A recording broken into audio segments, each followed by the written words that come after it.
രാവിലെ തന്നെ ഇപ്പോൾ അറ്റൻഡൻസിനായിട്ട് ഫുൾ ഫാമിലി ആയിട്ടാണ് കേട്ടോ പോകുന്നത്. വേറെ അങ്ങോട്ടും അല്ല, ഹോസ്പിറ്റലിലോട്ടാണ്. ലൂക്കിനെ ഡിസ്ചാർജ് ആക്കി കഴിഞ്ഞിട്ട് ഒരു പ്രാവശ്യം കൂടി ഡോക്ടറെ കാണിക്കണമെന്ന് പറഞ്ഞിട്ടുണ്ടായിരുന്നു കേട്ടോ.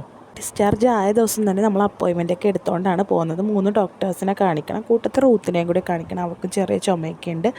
അങ്ങനെ ഞങ്ങൾ അവിടെ എത്തി.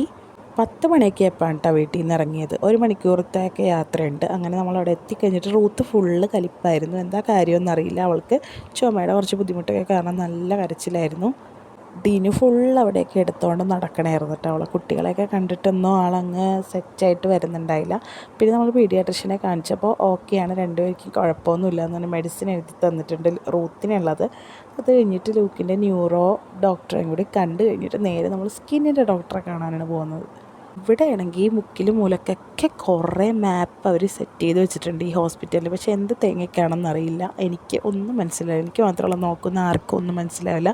ഞങ്ങളാണെങ്കിൽ കറങ്ങി ആ എൻട്രൻസിൻ്റെ അവിടെ തന്നെ വന്നുകൊണ്ടിരിക്കുകയായിരുന്നു.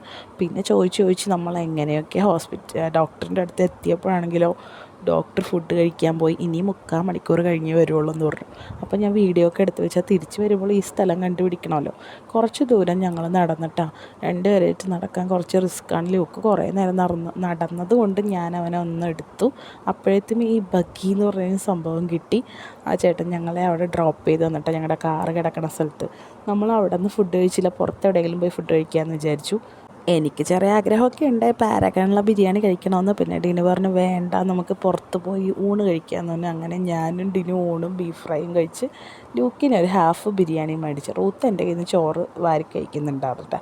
പിന്നെ നേരെ സ്കിന്നിൻ്റെ ഡോക്ടറെയൊക്കെ കണ്ടിട്ടാ. സ്കിന്നിൻ്റെ ഡോക്ടർ കണ്ടപ്പോൾ ഒരു ആസിഡാണ് അവൻ ഇവിടെ ഒരു സംഭവം കണ്ണിൻ്റെ താഴ്ത്ത് വന്നിട്ടുണ്ട്, അത് പോകാൻ വേണ്ടി തന്നിട്ടുണ്ട്. പിന്നെ പോകുന്ന വഴിക്കാണെങ്കിൽ രാവിലെ ഇറങ്ങിയതാണ്, നമ്മൾ 5 മണിയായപ്പോഴാണ് തിരിച്ചു വന്നത്. എന്നിട്ട് തലവേദന എടുക്കണമുണ്ട്. ഒരു മറ്റേ വാക്ക് വേയില്ലേ, അവിടെ നിർത്തിയിട്ട് കോഫിയും മോമോസും മൊജിറ്റോയും ഒക്കെ കുടിച്ചു. അപ്പോൾ ഞാൻ കോഫിയാണ് കുടിച്ചത്, മറ്റേ ഓൾഡ് സ്കൂൾ ടീ ഇല്ലേ അവിടെ നിന്നാണ് കഴിച്ചത്. നല്ല കോഫിയാണ്, നല്ല അടിച്ച് പതപ്പിച്ച കോഫിയായിരുന്നു.